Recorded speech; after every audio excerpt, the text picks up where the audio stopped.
America! Fuck yeah. Coming to save the motherfucking day. Yeah. It's a Team America quote, in case anybody was wondering. What is America's role in this whole FIFA debacle and scandal? And a lot of commenters of ours on the FIFA clips that we've done, both on the main channel and on TYT Sports, to my surprise, a lot of thank you USA, and you guys are the only ones who were able to be able to have the power to bring down FIFA and take down Sepp Blatter, and I was taken back by it. It's not the comments. Take down Sepp Blatter. The guy just got elected president. Well, that's the thing. He's still in power. As so we shoot happens this after the election. So this transaction happened in America. It's yes. like there's no America all. As much as I would like to join in, America all powerful, like. It's not just a transaction. America. It was the meetings the and meetings, planning. right. And the CONCACAF in Miami is one of the major headquarters that is getting searched as we speak. Yeah, which means there's more stuff coming. I mean, they time it to do it all at once so that it saves them from from destroying documents. You don't make the arrest first and then later raid, or the other way around. Yeah. But so if you can, so I mean, I don't know. I mean, I sort of agree with Francis. I don't know what the complaint is. I mean, this is a thing we can investigate. We've decided to sort of international cases of bribery has become a priority of the Justice Department. This is not Loretta Lynch getting there and deciding to do this. This investigation has been going on for some time. There is some indication. We certainly haven't had it confirmed, but it makes sense. The Justice Department isn't denying it. They said this has taken years.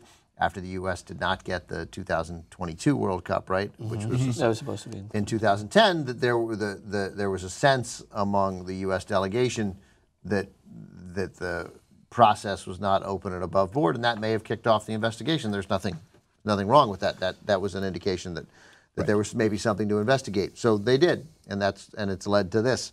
Again, U.S. banks were used, meetings were held in the U.S. It's fair play. Jurisdiction is there. That's what confused me, by the way. Real quick, and mostly though, we're not tied. We're not as in bed with FIFA as so many other countries are, No. where FIFA's relationship to the government is powerful and strong, and that it might be difficult. A prosecution might be more difficult. Here, we don't care. This is interesting though, because a lot of the guys that were involved are from the CONCACAF, which is the American part. Right, but I just mean because of our disinterest in soccer in general, or the lack of power that it has here. For this, it's the exact same reason why, here in the United States, where apparently the ties between big banks and government and the economy is too great for us to tackle that. So, FIFA. Sure. Yeah, it's a similar system, so we'll just tackle them because they're but in Europe, Europe, they're too closely interwoven. That's what some people are saying, and that rings true to me. My question then becomes, because I know there's the U.S. treaty with Switzerland in which we can indict for general crime, but not tax-related crime. Why these corrupt officials? Why wouldn't they just run these bank transactions through Switzerland? Because it's a giant pain in the ass. I mean, there's literally cash. Like you got to fly to. You think you can get away with it here? I guess they thought they can get away with it. I mean, and also 24 years. Is that how long that they've been running these through the United States banks, or has it just been in the last? No, it's been. Well, the investigation apparently is spanned back to years ago, back 24 years. But one of the main ones that.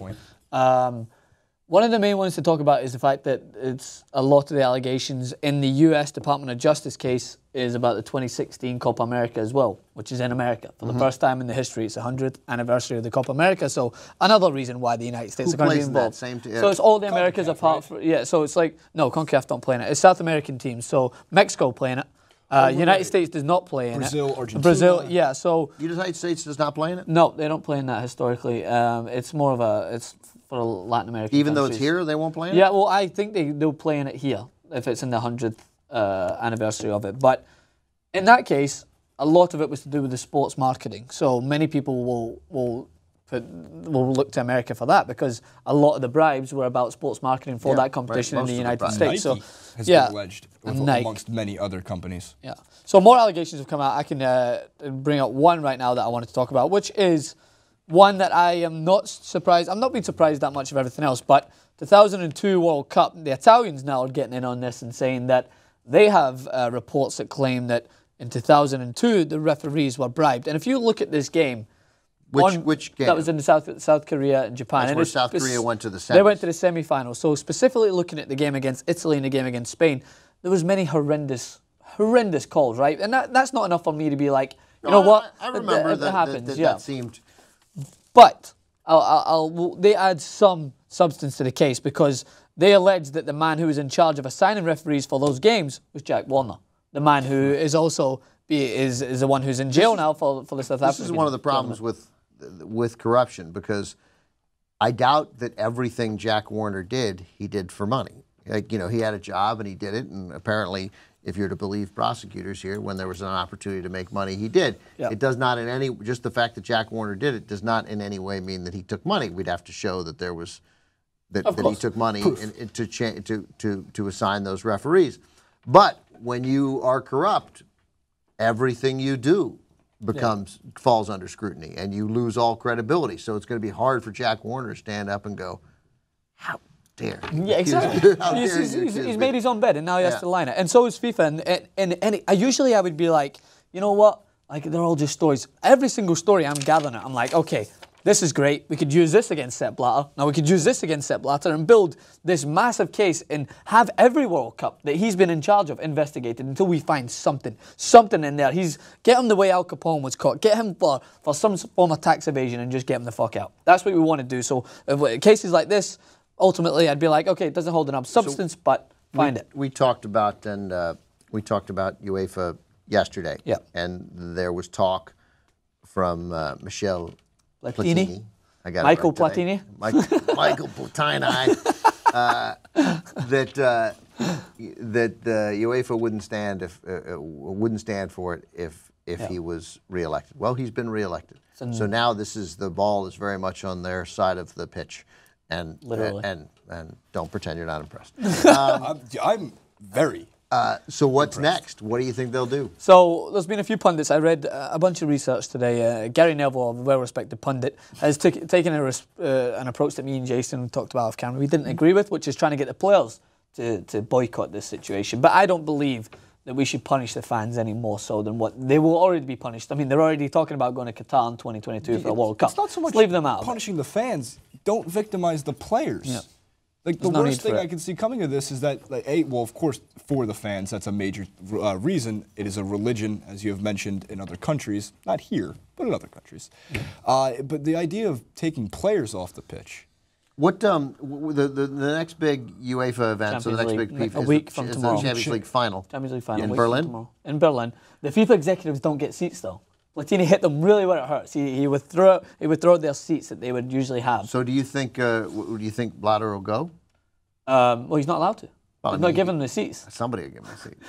He's going to sneak himself in he there. He found a way to get reelected amidst controversy and racketeering charges on 2 different continents. And that's the thing. I think he could find his way into the Champions League final. He didn't it's not as if he found his way like a loophole. The whole company's so corrupt that he didn't have to do anything but just sit there and be like, he had enough. He had a majority, and friends in there. And he didn't get the 2/3 in the first vote, but he was clearly going to win the simple majority in the second vote. So what I would like to do is see UEFA take a stand in which was very similar to what I mentioned yesterday with the Indiana cases. Have the sponsors hit them where it hurts, because we know Visa said that if something wasn't done in a severe magnitude that showed that FIFA was trying to cleanse, they would pull out.